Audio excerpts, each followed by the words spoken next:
5분 완성 특강 세 번째 시간을 갖도록 하겠습니다. 자, 이번 강의에서는 제가 화면에 나오지 않고요. 제 화면만 캡처해서 강의를 하도록 하겠습니다. 굳이 제가 나올 필요가 없으니까 큰 지장은 없을 거예요. 자, 이번 시간의 주제는 우리 해석하기나 복수 해석학에서 문제에 주어진 함수를 그대로 쓰지 않고 함수를 변형을 해서 문제를 풀 때가 많아요. 그 함수의 변형에 대해서 생각을 해보도록 하겠습니다. 예로 해석학에서의 중괄값 정리를 예로서 우리 한번 생각을 해보겠어요. 자, 먼저 중괄값 정리에 대한 간단한 설명을 보도록 하죠. 자, 중괄값 정리는 위상수학에서 연속함수는 연결집합을 보존한다 라고 하는 정리를 해석학에서 사용하는 것이에요. 그래서 구간 i에 정의된 연속함수 f에 대해서 저 f가 상수함수가 아니라면 이미지도 무엇이다? 구간이다. 연결집합은 연결집합으로 보낸다 라는 것이죠. 자, 중괄값 정리를 한번 읽어보도록 하죠. 함수 f가 폐구간 AB에 정의된 연속함수예요. 자, k가 fa하고 fb 사이의 값일 때 함수값이 k가 되는 점이 정의역에 존재한다 라고 하는 것이 우리 중간값 정리예요. 자, 이제 우리의 주제로 가봅시다. 해석학이나 복수 해석학에서는 아까도 말씀드렸다시피 문제에 주어진 함수를 그대로 사용하지 않고요. 자, 함수의 조건을 그대로 유지하면서 예를 들어 연속함수라면 연속, 미분 가능한 함수라면 미분 가능. 자, 이런 조건들을 그대로 유지하면서 함수를 변형을 할 거예요. 자, 함수를 바꾸면 문제가 쉽게 해결이 되는 그런 문제들이 많아요.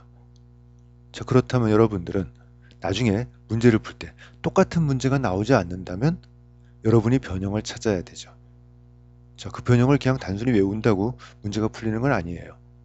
자, 따라서 여러분들은 왜 그렇게 변형을 했는지 그 변형의 특징을 기억을 해둬야 돼요. 자, 그런 형태의 문제를 볼 때는 자, 그렇게 변형하는 이유가 있거든요. 그래서 앞으로 여러분들이 제 수업을 듣지 않더라도 공부를 하는 동안에 그런 변형을 보시게 되면 자, 왜 이렇게 변형을 해야 이 문제가 풀리는지 그 이유를 찾아서 그 특징을 기억해 주셔야 돼요. 자, 우리 중괄값 정리를 한번 찾아보도록 하죠. 자, 중괄값 정리에서 자, 문제의 조건을 봅시다. K가 FA와 FB 사이의 값이다. 이게 굉장히 애매한 표현이에요.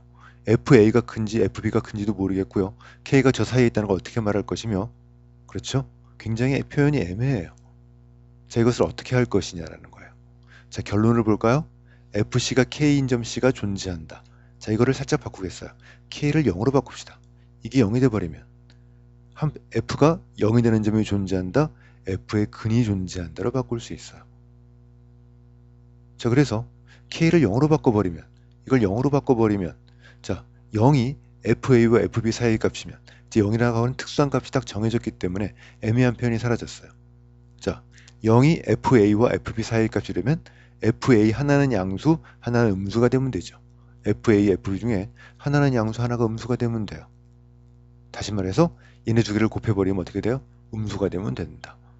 자, 그래서 이 애매모호한 표현을 아주 확실하게 우리 눈에 보이는 표현으로 바꿀 수 있어요. 자, 다시 돌아갑시다. 우리 함수를 변형하면 쉽게 해결할 수 있는 문제가 있다고 그랬죠? 함수를 변형할 때 굉장히 많은 경우가 근이 존재한다로 바꾸는 경우가 많아요. 자, 근은 함수값이 0이 되는 점이거든요. 0은 굉장히 특이한 점이에요. 0보다 조금 커지면 양수가 되고 조금만 작아져도 음수가 돼요. 그래서 이 0이 기준이 되면 계산이 편하고요. 보이기가 쉬워져요. 그래서 저 함수를 변형할 때 굉장히 많은 경우 거의 대부분이 사실은 0을 기준으로 생각을 할 수 있도록 변형하는 것이 기본이에요. 자, 예를 보도록 하죠. 그 전에 표준형, 그래서 저렇게 바꾸는 것을 저는 표준형이라고 부르고서 미리 생각을 해두자라는 거예요. 자, 문제가 주어지면 그때 생각을 하지 말고요. 이런 표준형을 미리 만들어 놓고 문제를 풀면 훨씬 쉽게 풀 수 있다요. 자, 폐구간 AB에 정의된 연속함수 F에 대해서 자, 이제 FA랑 FB의 곱셈이 0보다 작다면 다시 말해서 하나는 양수, 하나는 음수라면 0은 반드시 FA와 FB 사이의 값이 되겠죠. 자, 그러면 중괄값 정리에 의해서 자, 정의역에 어떤 함수의 근이 되는 점이 존재한다. 근데 그 점은 AB는 아니겠죠. 왜? 하나는 양수, 하나는 음수니까. 자, 그런데 이렇게 볼 수도 있어요. FA랑 FB의 곱이 0 이하라면 만약 0이라면 FA, FB 둘 중에 하나가 0이겠죠. 자, 그래서 그때는 근이 존재하는데 어디에 존재해요? 양 끝점 AB까지 포함해서. 문제에 따라서 이 위를 쓸 수도 있고요. 이 아래쪽을 쓸 수도 있어요. 자, 이것을 우리 중각값 정리의 표준형으로 딱 미리 기억을 해놓고 그리고 이제 우리 문제를 풀어보자라는 거예요. 자, 이 표준형은 중각값 정리하고 동치인 명제예요. 중각값 정리로부터 표준형 증명은 당연하죠. 반대로 표준형으로부터 중각값 정리를 한번 증명을 간단히 보죠. 자, FA하고 FB 사이의 값 K에 대해서 자, 함수를 바꿀 거예요. 어떻게 바꾸냐면 대문자 F를 스몰 f 빼기 K로 바꿔버립시다. 자, 그럼 어떤 일이 벌어지냐면 대문자 F는 패구간 AB의 연속이죠. 함수를 변형하더라도 함수의 제한 조건들이 변형이 되면 안 돼요. 자, 그리고 FA랑 FB, 대문자 FA, 대문자 FB로 곱해주면 이제 음수가 돼버려요. 왜? K가 스몰 f하고 스몰 FB 사이의 값이니까 하나는 양수, 하나는 음수가 되겠죠. 자, 따라서 표준형에 의해서 어떤 C가 A와 B 사이에 존재해요. 대문자 F가 0이 되는 점, 대문자 F의 근이 존재하죠.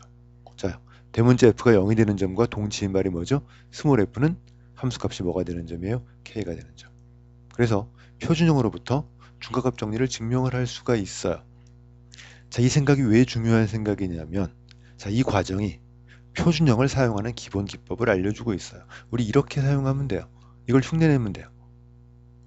자, 문제가 어떤 문제냐면 어떤 조건을 만족하는 점 C가 존재함을 보이시오. 이런 형태의 문제가 주어졌어요. 자, 그러면 함수의 변형의 기본이 뭐라고 그랬죠? 어떤 연속함수의 근이 존재한다를 보이는 문제로 바꾸는 것이다. 자, 사실은 중각값 정리 말고도 굉장히 많아요. 그런 패턴들이. 자, 중각값 정리도 이런 패턴 중에 하나다라고 하는 거죠. 그래서 이 표준형을 만들어서 그대로 쓸 거예요. 자, 어떻게 만들 거냐면 연속함수 F에 대해서 어떤 성질을 갖는 점 C가 존재한다를 보일 거예요. 자, 그러면 연속함수 스몰 F를 대문자 F로 바꿀 거예요. 자, 그런데 이걸 대문자 F로 바꾸면 이 어떤 성질을 갖는 점이 무엇으로 바꿔요? 대문자 F에는 근이 되는 것으로 바뀌도록 한다. 자, 이렇게 바꾸기만 하면 돼요. 자, 문제 하나를 보도록 할 거예요. 자, 그래서 우리 이렇게 대응이 되도록 스몰 F는 대문자 F로 바꾸면 우리가 원하는 성질이 뭐가 돼야 돼요? 우리가 원하는 성질이 우리 새로 만든 함수의 근이 되도록 바꾸는 거예요. 자, 고정점 정리를 증명을 해보겠어요. 중각값 정리로. 이 고정점 정리는 중각값 정리로 증명한 대상이지만 이 자체로도 굉장히 중요한 정리예요. 자, 볼까요? 스몰 f가 패구간 AB에서 패구간 AB로 가는 연속함수예요. 자, 그것에 대해서 고정점이라고 부르는 건 뭐냐면 자, x0의 함수값이 x0가 되는 것. 함수값이 변하지 않는 점을 고정점이라고 불러요. 자, 고정점이 존재한다예요. 자, 존재한다니까 증명 과정에서 존재 정리가 필요해요. 자, 존재 정리라고 부르는 건 어떤 것의 존재성을 보장해주는 정리를 제가 존재 정리라고 불러요. 자, 그리고 결과 자체도 존재 정리예요. 좀 이따가 문제 하나를 풀어볼 건데요. 중각값 정리로 한번 풀어보고 고정점 정리로 풀어볼 거예요. 그때 여러분이 봐야 될 것은 함수를 왜 이렇게 변형해야 되는지 그 변형이 딱 여러분 눈에도 보이는가를 봐주면 돼요. 자, 고정점 정리를 사용하기 위해서는 반드시 확인해야 될 게 있어요. 고정점 정리를 사용하려면 반드시 정의역과 공역이 같을 때에만 사용할 수 있어요. 정의역 공역이 다르면 고정점 정리는 사용할 수 없다. 꼭 기억을 해 두시고요. 자, 증명을 해봅시다. 자, 우리 문제에 주어진 함수 fx0가 x0가 되는 자, 이 함수를 이게 우리가 원하는 조건이죠. 이 조건을 근이 되도록 바꾸는 거예요. 그래서 gx라고 부르겠어요. gx는 fx 빼기 x라고 줘버리면 자, 여기에 fx0가 x0가 돼버리면 두 개 같아지죠? gx는 0이 돼버리죠. 자, 그래서 우리 문제에 주어진 조건을 어떤 함수에 어떤 연속함수에 근이 되도록 함수를 변형하면 될 것이다. 자, 이렇게 변형하면 문제가 풀린다예요. 자, 볼까요? 새로운 연속함수 g를 만들 거예요. g는 fx 빼기 x. 연속함수니까 명백하죠? 연속함수 빼기 연속함수니까. 자, 연속함수고요. 자, 우리 이제 정의역 공역이 굉장히 중요해요. 자, FA가 어디에 있어요? FA는 A 이상 B 이하에 있어야 되죠. 왜? 함수가 AB 폐구간에서 AB 폐구간으로 가는 함수니까. 자, 따라서 FA는 A 이상, GA는 0 이상이 되는 걸 확인할 수 있어요. 자, 똑같은 논리로 FB는 무엇 이하예요? B 이하죠? 따라서 GB는 0 이하.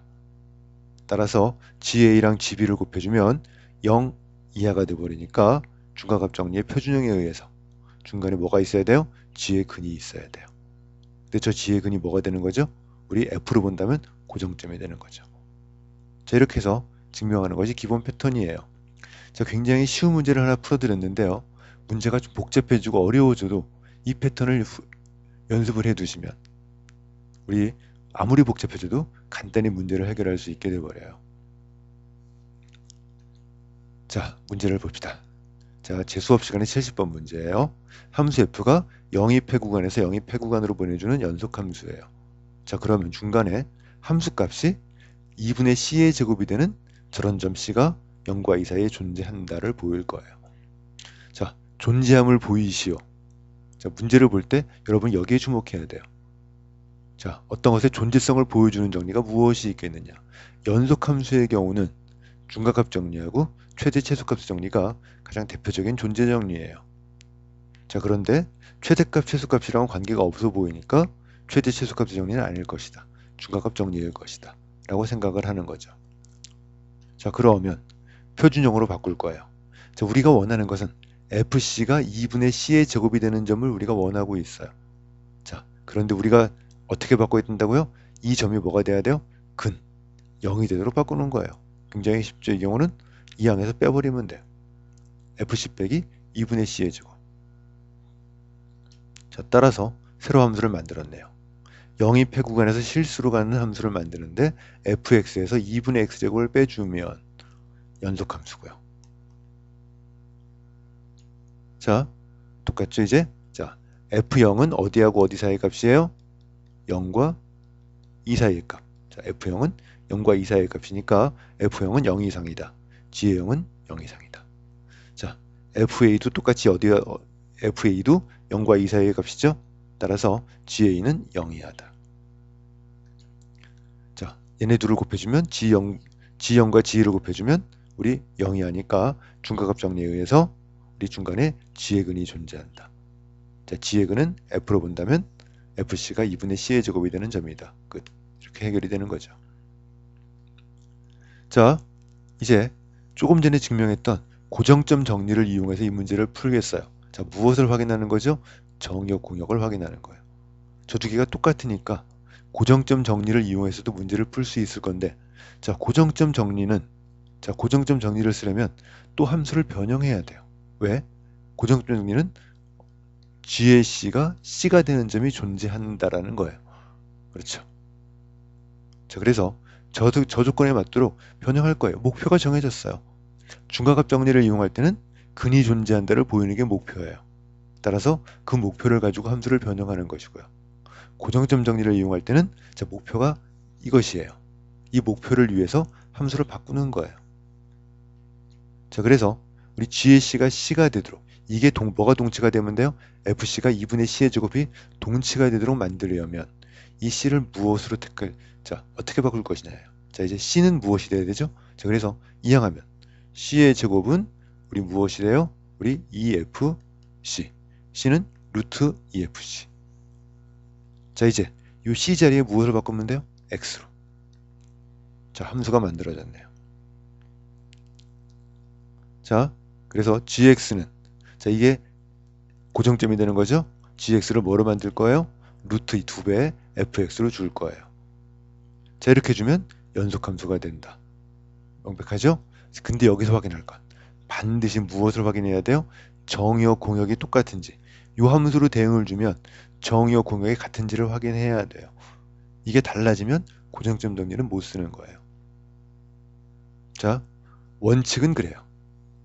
자, 이 말은 설명하려면 얘기가 길어지기 때문에 우리 나중에 기회가 되면 설명을 드리도록 하고요. 일단 원칙적으로는 정의역 공역이 같은지 확인을 해야 돼요. 이걸 제가 원칙적이라고 부르는지는 우리는 임용시험을 준비하기 때문에 수학이 아닌 거예요. 수학적인 원칙으로는 정의역 공역이 같은지 확인하는 게 수학적인 원칙이에요. 자, 우리는 수학을 공부하지만 임용시험을 위해서 하는 거기 때문에 임용시험의 관점으로 본다면 또 다른 생각을 해야 돼요. 자, 그 얘기는 나중에 다른 주제에서 얘기하도록 하고요. 자, 그러면 고정점 정리해서 저 G는 정의역 공역이 같은 연속함수니까 중간에 고정점을 갖는다. 자, G의 C가 C가 되는 점은 이미 계산해봤죠? FC는 2분의 C의 제곱이 되는 점이다. 자, 이렇게 해서 우리 해결이 돼버렸어요. 자, 이제 같은 문제를 하나는 중간값 정리를 이용했고요. 하나는 고정점 정리를 이용해서 풀어봤는데 여러분들이 여기서 주목할 것은 처음부터 목적을 가지고 함수를 변형한다는 거예요. 자, 앞으로 여러분이 공부하는 굉장히 많은 정리들이 있을 거예요. 자, 그 정리들의 표준형을 만들 때 자, 어떻게 만들면 이 정리를 쓸 수 있도록 바꿀 것이냐. 목적이 정해주고 그 목적에 따라서 함수를 변형하는 것이다. 자, 여러분이 앞으로 공부할 것은 문제를 풀면서 자, 왜 이렇게 변형을 해요? 그 목적이 무엇인지 찾아서 그 목적을 기억하는 거예요. 자, 그러면 문제가 굉장히 많은 문제가 간단히 풀릴 수 있어요. 자, 이렇게 해서 세 번째 강의의 주제인 함수의 변형에 대해서 우리 알아봤습니다. 자, 수고들 하셨어요.